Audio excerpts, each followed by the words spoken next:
Speaking to me now is the British lightweight champion, Gavin Gwynne. Gav, good to see you, mate. I haven't seen you for a while. The first thing I got to ask you is your fight with Craig Woodruff. I mean, it took place, I know, a good few months ago now. Yeah. You've had plenty of time to reflect on it. I mean, what's your thoughts on that night? Obviously, everyone has seen over social media. I broke my hand in the fight. I probably didn't perform my best either, but I know obviously that played a massive part in the fight as well. Obviously my right hand and backhand, and obviously the game plan we had, I couldn't go forward with it. So yeah, I think it was a close fight, but obviously I watched it back a couple of times, and I thought I just pinched it by 2 or 3 rounds, and that's with a broken hand. So I think I'm going to be 10 times better with 2 hands this time around here. Did Craig surprise you with anything he brought to the game, that brought to the fight? No, not really, because I've sparred him a few times. So we've obviously known each other for ages. We sparred loads around, so I knew he was a tricky operator, and that's the way he boxes. He boxes like he's nice and slick and things like that. Yeah, but nothing untoward. Yeah. Is it difficult when you fight somebody you know fairly well and you've sparred in the past? I mean, does that make any difference on the fight? I mean, it often gets brought up in commentary and that type of thing, that these two guys have sparred in the past. I mean, does that bear any influence on the outcome? It can do, but it's how you, in your head, and how you take it on board, sort of thing. You just got to be professional about it. It's another person in there trying to take your title off you, and that person's in the way of you progressing and moving on in your career. So I think that's the way you got to treat it, I think. Yeah. But do you learn anything from the sparring that you can use in the fight? Sometimes you do, and sometimes you don't. Like, because obviously it's different. It's always different in sparring to the way people fight. Like, I spar different to the way I fight. Like, I box in the back foot in here, and then in the fight, they never take a backward step. So everyone's different, isn't they? So you can't really take too much from sparring. Do you know what I mean? And you mentioned your injured hand there during the fight. I mean, how difficult was it for somebody who fights with your style? I mean, like I said, in a contest, you're not a boxer, you're a pressure fighter, and you're usually marauding forward with both hands. I mean, how difficult was it for you to try and adjust? It was, like I said to Tony after, I was like, something's really bad with my hand, because I can remember hitting him on top of the head in the 3rd round, and the pain shot up my arm to my shoulder. I was like, but I didn't tell him.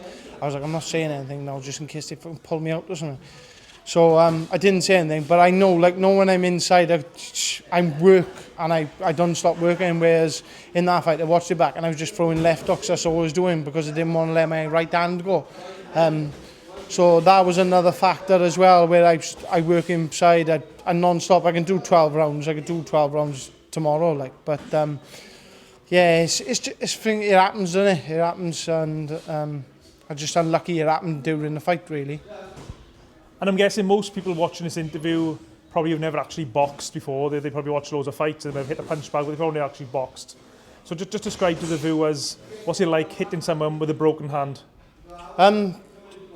Just like getting kicked in the balls, I'm not going to lie. Every time I was landing it. But after like 7 or 8 rounds, it started going like numb. So I started letting it go a bit more, and then I can remember, I think it was the 10th round, I landed a good shot, and my hand hurt, and he hit me with a body shot at the same time, so it was like, on my hand at the same time, like, sort of thing. But yeah, it's just one of them barriers you just got to push yourself through, and as fighters, sometimes your pain is nothing at the end of the day in a fight. You just got to put it to the back of your head, like, sort of thing. And after the fight, Craig seemed a little bit disappointed that he didn't get the decision. I mean, it was a very close fight. Yeah, it was a close fight. What did you and Craig say to each other after the final bell? Nothing. I said to him, look, it'd be a good rematch in Wales, and that's all I said to him. He said if he didn't get it, I can remember him saying if he didn't get a decision, he was going to retire. But obviously, it was a draw, so we get it now in Cardiff, and the Welsh fans get to see another great fight. Yeah. And the rematch, even though it hasn't officially been announced yet, I think it's been scheduled for the end of April. Yeah, just looking like obviously Eddie won the Matchroom won the purse bid, so we're hoping for it to be on the Cordina undercard for he's fighting for his world title back. Yeah. And that was the one thing about the first fight. 2 Welsh fighters. You were obviously a massive ticket seller. Yeah. To have the fight up in Bolton, I think it was a real disappointment. Yeah, it was, and obviously for the fans coming up, and I just, like, even from Craig's side and my side, for the fans coming up and making it a great night in Bolton. Just want to thank each and every one of them, like, 'cause they followed us all the way up there. But yeah, it's back in Cardiff now, so get behind me, and as soon as tickets are out, I'll be posting all over social media. I'm sure there'll be bus loads going down to Cardiff. And I'm guessing it'll probably be the motor point. There is quite a limited capacity there, so I suppose fans will have to get in contact with you very quickly. Yeah, I think it's going to sell out pretty quick as well. If it's on Cordina's undercard, he sells a lot of tickets. So as soon as tickets are in, I'll post it up and get hold of me for tickets on social media, etc. Like. So apart from boxing, I understand you've become a business owner, if that's the right term. Do you want to tell us about your latest business venture? Yeah, so I started Ringside Grill last week, 2 weeks ago now. So yeah, it's just another thing I can invest a bit of money into and put my name to and do a bit of marketing and things like that. I got a business partner as well, Ross Coombs, who does all the cooking and that side of things, and I deal with all the marketing and the running round and everything else. Yeah. And I've looked at the menu. It's actually a burger bar or a burger restaurant, and you've got some unique names for some of the food you got there. Yeah, definitely. Like the one burger is the Jab. You got the Hook, the Mirtha Mexican, the Journeyman, the Uppercut. The list goes on. Like, yeah, it's a few good names in it. Yeah. Who thought of the names? Ross did, to be fair. He sent the list, so I was like, yeah, crack on, but that sounds amazing. Like, to be fair, so yeah. And I believe the restaurant at the moment is just open on weekends? Yeah, it's just going to be open on weekends. Obviously, we don't want to endorse eating burgers through the week. Obviously, just open on the weekends. Obviously, off night of the diet and have a cheap meal sort of thing. That's why we're going to just open on the weekends, yeah. And people can find the KO Grill? No, Ringside Grill. Ringside Grill, apologies. Ringside Grill, sorry. On Facebook, if you want to find out more information. Yeah, obviously on all my social medias, I've been posting about the opening times and everything else. But it's 33 Commercial Street, Nelson, CF46 6NF. Yeah.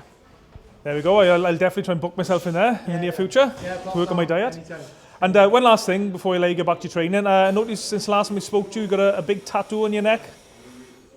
Yeah, the big lion. I've always wanted it. It's like got a lion inside of me, sort of thing, and it's trying to break out. That's the thing on that tattoo. Yeah. If you just put your neck back, I'll zoom in it.